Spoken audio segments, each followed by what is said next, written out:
नमस्कार दोस्तों, मैं जेके मौर्य स्वागत करता हूं आप लोगों का लॉर्ड बुद्धा इंस्टीट्यूट के ऑनलाइन प्लेटफॉर्म पर। दोस्तों, इसके पहले वाले लेक्चर में हमने अधिकार से 20 क्वेश्चन डिस्कस किए थे और आज अब हम उसके आगे के क्वेश्चन डिस्कस करने वाले हैं। आज का पहला क्वेश्चन है, अधिकारों का महत्व केवल कर्तव्यों के संसार में ही होता है। यह कथन किसका है? तो यह कथन लास्की का है या हॉलैंड का है, वाइल्ड का है या गेटेल का है?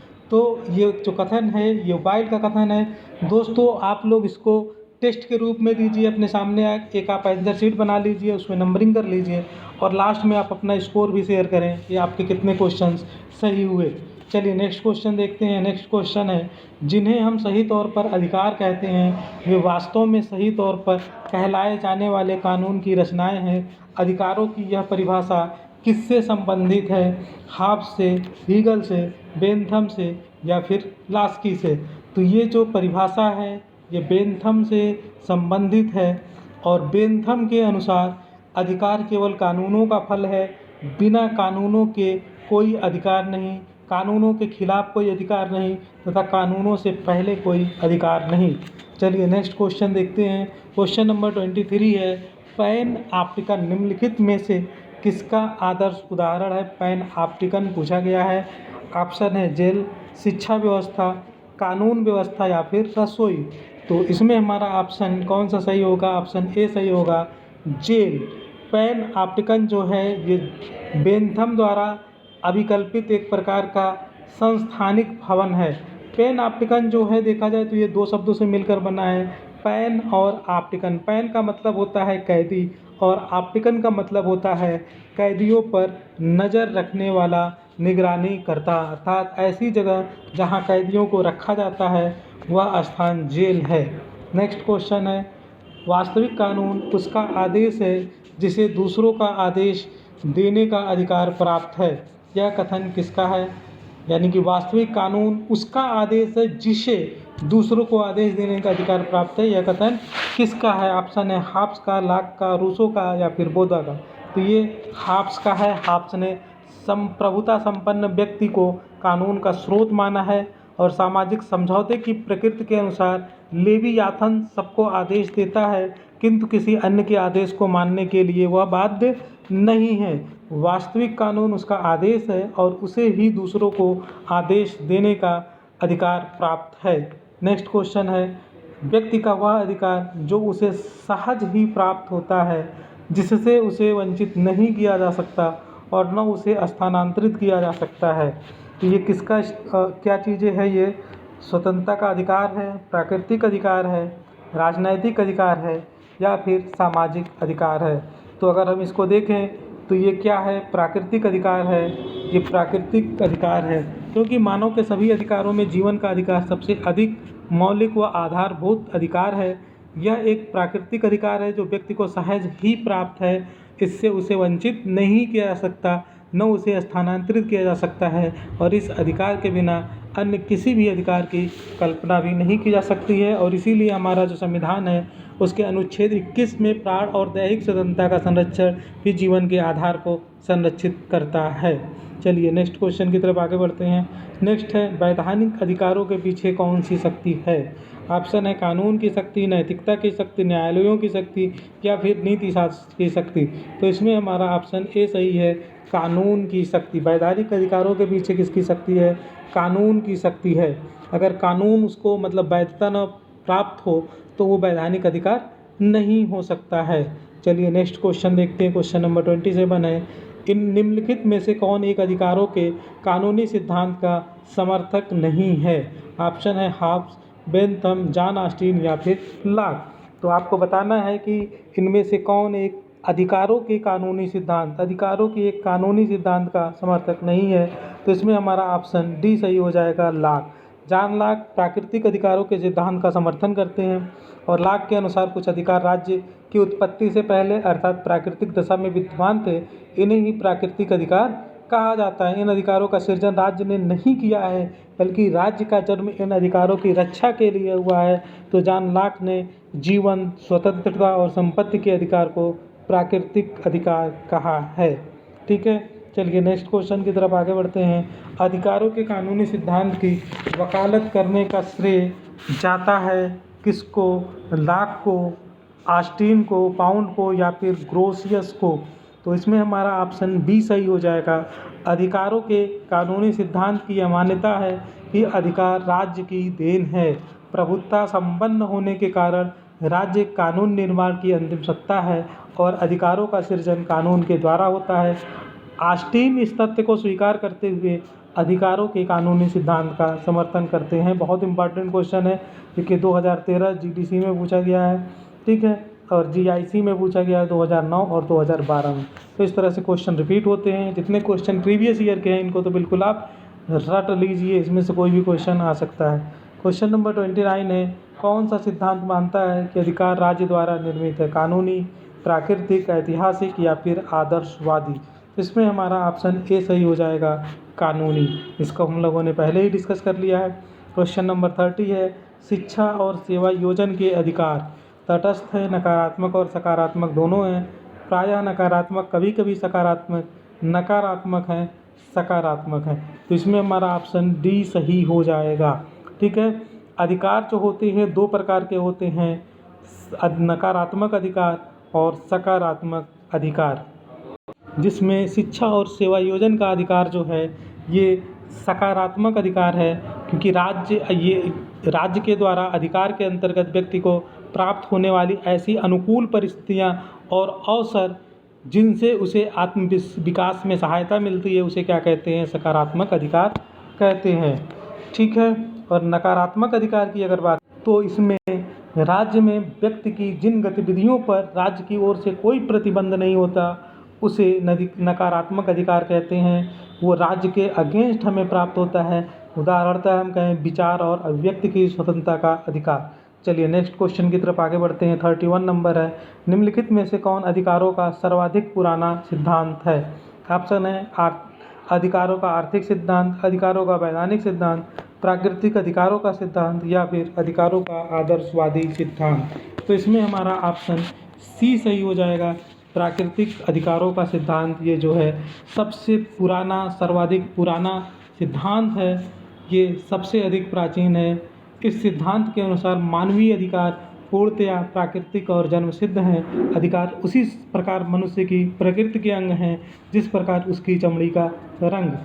चलिए नेक्स्ट क्वेश्चन की तरफ आगे बढ़ते हैं। नेक्स्ट क्वेश्चन है, अधिकार संबंधी सबसे पुराना सिद्धांत। तो इसको हम लोगों ने अभी देखा, ये प्राकृतिक अधिकार है। नेक्स्ट देखते हैं 33 क्वेश्चन, अन्य सभी अधिकार मूलतः निकले हैं। तो जितने भी अधिकार निकले हैं वह कहाँ से निकले हैं बताना है। प्राकृतिक अधिकारों से, धार्मिक अधिकारों से, व्यक्तिगत अनुक्रियाओं से या सामाजिक अधिकारों से। तो इसमें हमारा ऑप्शन ए सही हो जाएगा, क्योंकि सर्वाधिक, सबसे पुराना, सबसे प्राचीन जो अधिकार है वो प्राकृतिक अधिकार है और जितने भी अधिकार हैं वो सब इसी में से निकले हुए हैं। नेक्स्ट है 34, शक्ति और प्राधिकार में निर्भेदक तत्व क्या है? शक्ति और प्राधिकार में निर्भेदक तत्व आपको बताना है। संप्रभुता है, वैधता है, श्रेष्ठता है या फिर उपयोगिता है। तो इसमें हमारा ऑप्शन बी सही हो जाएगा, वैधता, ठीक है।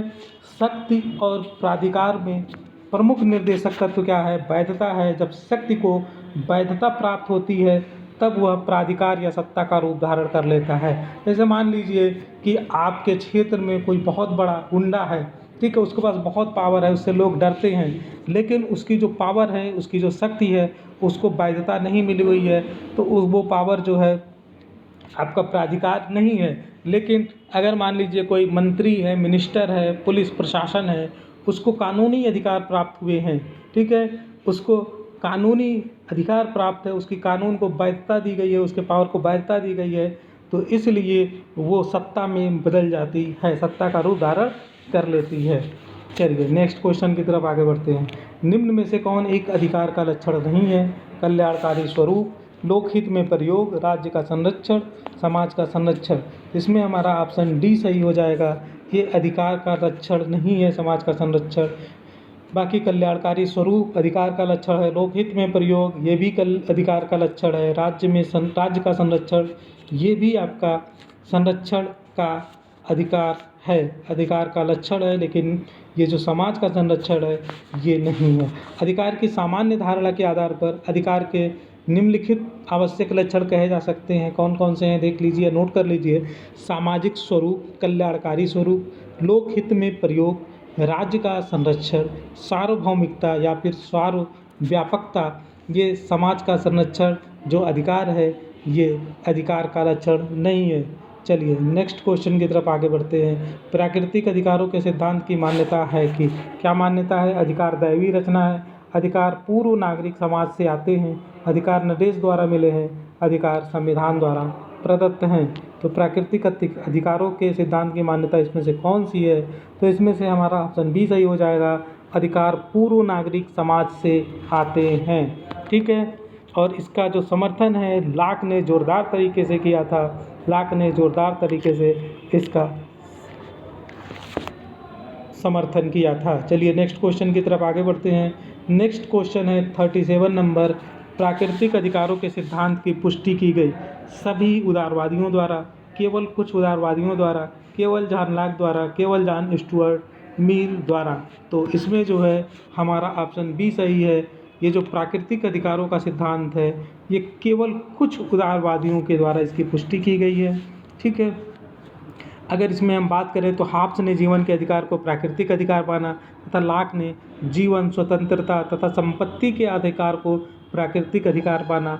स्पेंसर ने स्वाधीनता के अधिकार को प्राकृतिक अधिकार माना। इस प्रकार कुछ उदारवादियों द्वारा प्राकृतिक अधिकारों के सिद्धांत की पुष्टि की गई है। नेक्स्ट है 38 नंबर। लॉक के अनुसार प्रकृति से राज्य के लोग केवल इसका उपभोग करते थे। ईश्वरीय अधिकार का, प्राकृतिक अधिकार का, कानूनी अधिकार का या फिर धार्मिक अधिकार का। तो इसमें हमारा ऑप्शन बी सही हो जाएगा, प्राकृतिक अधिकार का। ठीक है, प्राकृतिक अधिकार का। तो लॉक के अनुसार प्रकृति से राज्य के लोग केवल किसका उपयोग करते थे? प्राकृतिक अधिकार का। तो लॉक ने एक बुक लिखी है टू ट्रिटीज ऑन गवर्नमेंट। इसमें प्राकृतिक अधिकारों का समर्थन करते हुए कहा है कि लोग इनका उपयोग प्राकृतिक अवस्था में तो करते ही थे, राज्य के निर्माण के पश्चात भी इन अधिकारों का उपयोग जारी रहता है। नेक्स्ट है, इन विचारकों में से कौन प्राकृतिक अधिकारों के सिद्धांत से संबंधित है? लॉक, बेंथम, ग्रीन या फिर मार्क्स। तो इसमें हमारा ऑप्शन ए सही हो जाएगा, लॉक। चलिए नेक्स्ट क्वेश्चन की तरफ आगे बढ़ते हैं। 40 नंबर क्वेश्चन है। 40 नंबर क्वेश्चन, निम्न में से किसने स्वीकार किया है कि व्यक्तियों ने राज्य में प्राकृतिक अवस्था के अपने प्राकृतिक अधिकारों के साथ प्रवेश किया? ऑप्शन है हॉब्स, लॉक, रूसो या फिर उपरोक्त में से कोई नहीं। इसमें हमारा ऑप्शन बी सही हो जाएगा। इसका डिस्कशन हम लोगों ने पहले ही कर लिया है। नेक्स्ट 41 नंबर क्वेश्चन है, निम्न में से कौन सा विचारक यह सुझाव देता है कि संपत्ति का अधिकार जीवन और स्वतंत्रता का आधार है? तो थॉमस हॉब्स, जे रूसो, जे लॉक और जे एस मिल। तो इसमें जो है जॉन लॉक ने जीवन, स्वतंत्रता और संपत्ति के अधिकार को प्राकृतिक अधिकार की श्रेणी में रखा है। उन्होंने संपत्ति के अधिकार को इतना व्यापक माना है कि उसमें जीवन और स्वतंत्रता को भी सम्मिलित कर लिया है। नेक्स्ट क्वेश्चन है 42 नंबर, निम्न में से किसने प्राकृतिक अधिकारों की अवधारणा को स्वीकार किया है? हॉब्स, लॉक, रूसो या फिर बेंथम। तो इसमें हमारा ऑप्शन बी सही हो जाएगा। थर्ड क्वेश्चन 43 नंबर क्वेश्चन है, लॉक ने निम्न अधिकारों में से किसे अपनी प्राकृतिक अधिकारों की अवधारणा में सम्मिलित नहीं किया है? जीवन का अधिकार, स्वतंत्रता का अधिकार, संपत्ति का अधिकार या फिर समानता का अधिकार। तो इसमें हमारा ऑप्शन डी सही हो जाएगा, समानता का अधिकार। ठीक है, समानता के अधिकार को जॉन लॉक ने अपने प्राकृतिक अधिकारों में शामिल नहीं किया है, बल्कि जीवन का अधिकार हम लोगों ने भी देखा, स्वतंत्रता का अधिकार और संपत्ति का अधिकार, इन तीनों अधिकारों को प्राकृतिक अधिकार में शामिल किया है। क्वेश्चन नंबर 44 है, निम्न में से कौन सा लॉक के प्राकृतिक अधिकार नहीं है? तो अभी हम लोगों ने देखा कि लॉक के केवल 3 प्राकृतिक अधिकार हैं। आपको इसमें से बताना है कि कौन सा प्राकृतिक अधिकार नहीं है। देखिए बहुत इंपॉर्टेंट क्वेश्चन है, यूपी जीआईसी 2008, जीडीसी 2012, जीआईसी 2012, ये क्वेश्चन रिपीट हुए हैं। तो इसमें हमारा ऑप्शन डी सही हो जाएगा, क्योंकि अभी हम लोगों ने देखा कि लॉक के प्राकृतिक अधिकार में जीवन का अधिकार है, संपत्ति का अधिकार है, स्वतंत्रता का अधिकार है, लेकिन कार्य का अधिकार नहीं है। क्वेश्चन नंबर 45 है, राजनीतिक अधिकारों में किसे सम्मिलित नहीं करते? मतदान, सरकार का विरोध करना, निर्वाचित होना, काम पाना। तो इसमें हमारा ऑप्शन डी सही हो जाएगा। ऑप्शन डी सही हो जाएगा। राजनीतिक अधिकारों में काम पाने के अधिकार को सम्मिलित नहीं किया गया है। मतदान, सरकार का विरोध करना, निर्वाचित होना आदि राजनीतिक अधिकारों में सम्मिलित है। ठीक है। अगर काम के अधिकार की बात करें तो ये नागरिक अधिकार के तहत आता है और भारतीय संविधान के भाग 4 में नीति निर्देशक तत्व जो है, नीति निर्देशक तत्व जिसे DPSP भी कहते हैं, के अनुच्छेद 41 में इसकी व्यवस्था की गई है। नेक्स्ट क्वेश्चन देखिए 46 नंबर। निम्न में से कौन प्राकृतिक अधिकारों के सिद्धांत के प्रतिपादक हैं? प्राकृतिक अधिकार के तो ऑप्शन है बेंथम, थॉमस पेन या फिर बर्क। तो आपको बताना इसमें से कौन सा सही है। तो इसमें हमारा ऑप्शन कौन सा सही होगा? ये थॉमस पेन सही है। थॉमस पेन सही है तो ऑप्शन डी सही हो जाएगा। ये क्वेश्चन TGT परीक्षा 2009 में पूछा गया है। बेंथम कानूनी अधिकार सिद्धांत के समर्थक हैं। बर्क ऐतिहासिक अधिकार सिद्धांत के समर्थक हैं। थॉमस पेन प्राकृतिक अधिकारों के सिद्धांत के समर्थक हैं। और इस प्रकार उत्तर हमारा कौन सा सही हो जाएगा? ऑप्शन डी सही हो जाएगा। तो बस आज इतने ही क्वेश्चन थे घटना चक्र में। 46 क्वेश्चन जो प्रीवियस ईयर्स में पूछे गए हैं। तो सबसे पहले आप लोग इस टॉपिक को पढ़ लिया करिए और फिर उसके बाद इस सारे क्वेश्चन को किया करिए। उससे आपको पता चलेगा कि आप कितने क्वेश्चन सही कर पा रहे हैं। तो आप लोग अपना स्कोर भी शेयर करें। Thank you guys for watching this video.